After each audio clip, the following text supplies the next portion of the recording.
Bienvenidos. En este video vamos a estar hablando sobre las estrategias metodológicas activas para una enseñanza universitaria adecuada.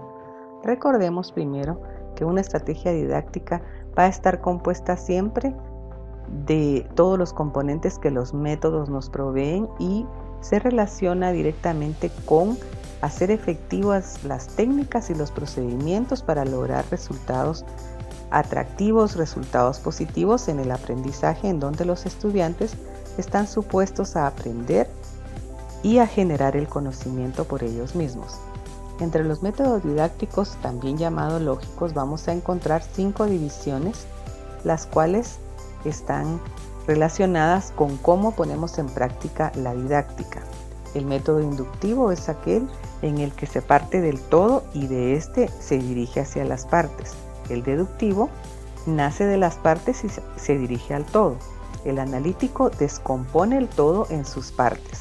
El analítico sintético va del todo a las partes y de estas al todo inicial, para después el sintético descompone el todo en las partes diversas.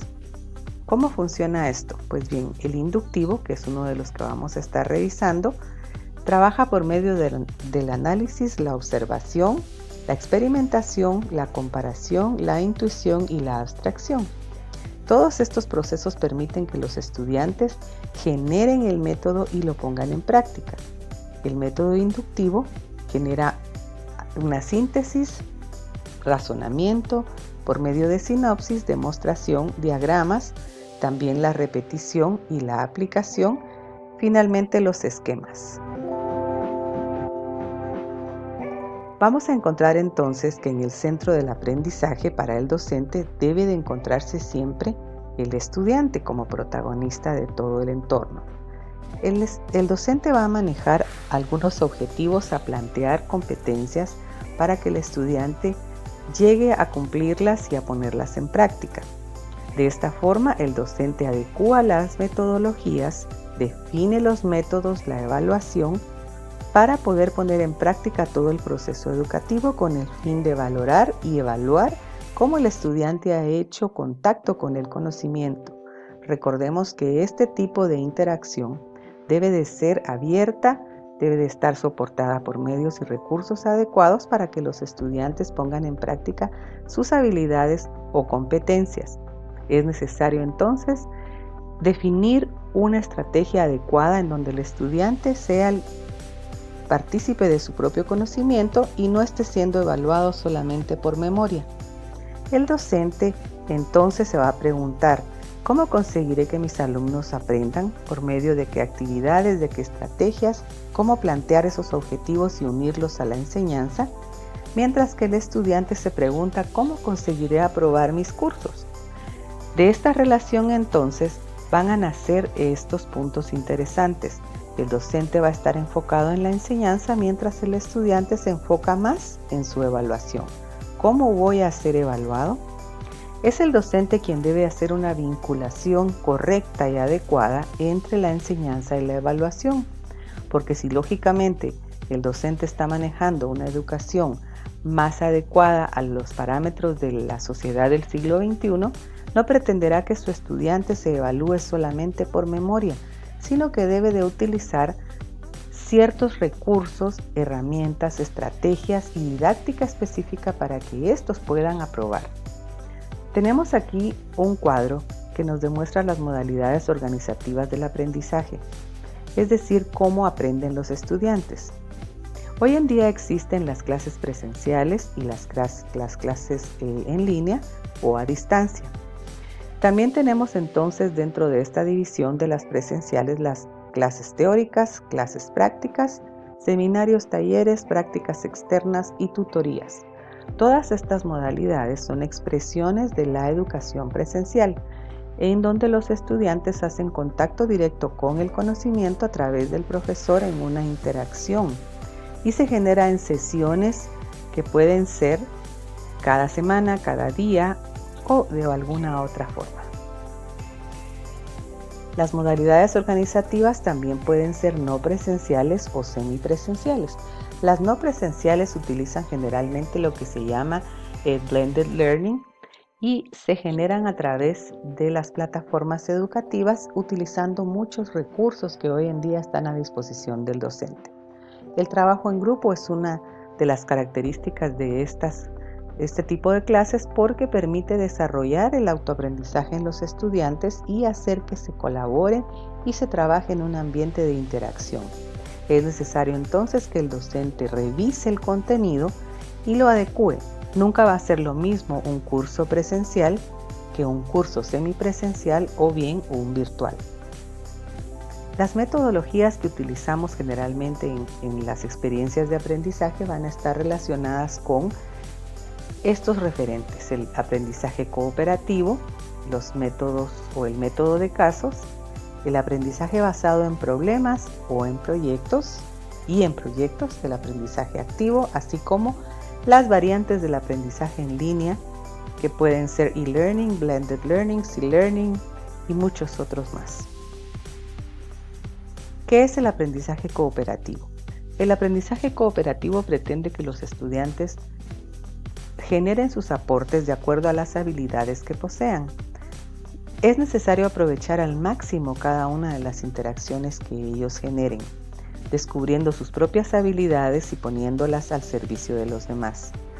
Es muy importante tener en cuenta que el trabajo colaborativo no es repartirse el trabajo, sino más bien ejecutarlo juntos y hacer todos una colaboración de acuerdo a las habilidades, a las competencias y a la organización que se haya generado.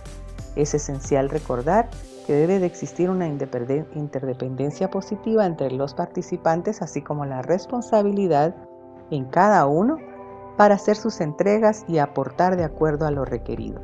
El rol del coordinador va a ser fundamental para poder generar una actividad colaborativa adecuada. Las habilidades sociales que se generan en estos grupos nos permiten hacer una evaluación de cómo estamos funcionando y cómo podemos mejorar en nuestras entregas, tanto individuales como en el grupo.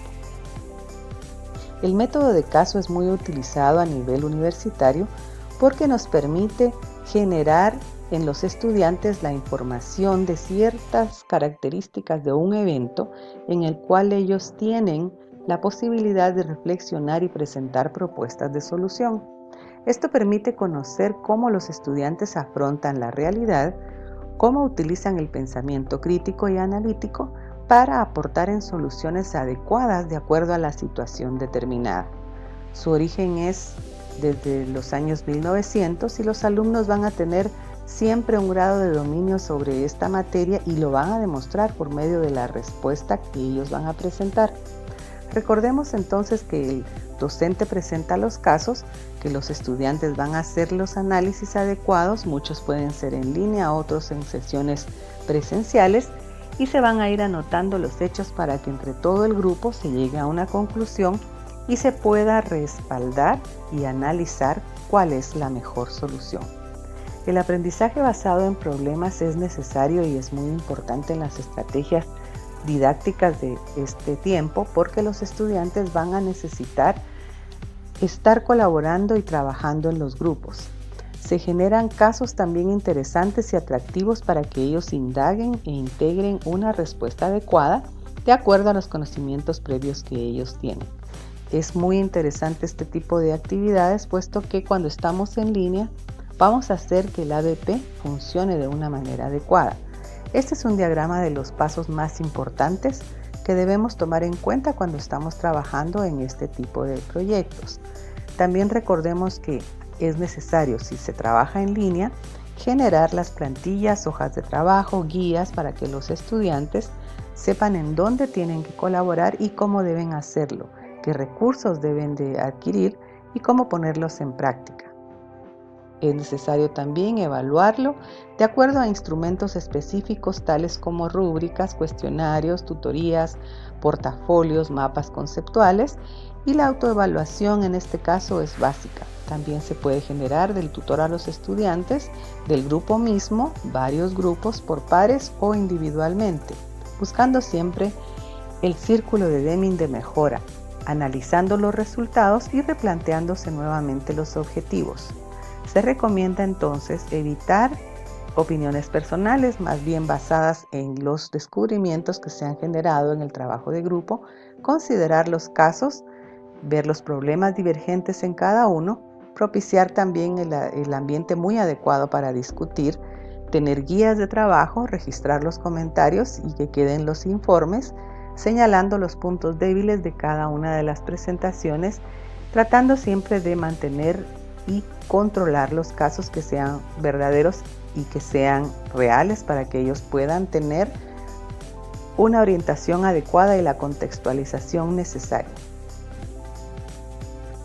Además, existen los webquests. Los webquests van a ser técnicas de aprendizaje en las cuales los estudiantes van a generar una búsqueda interesante a través de ciertos parámetros que los docentes les van a proveer.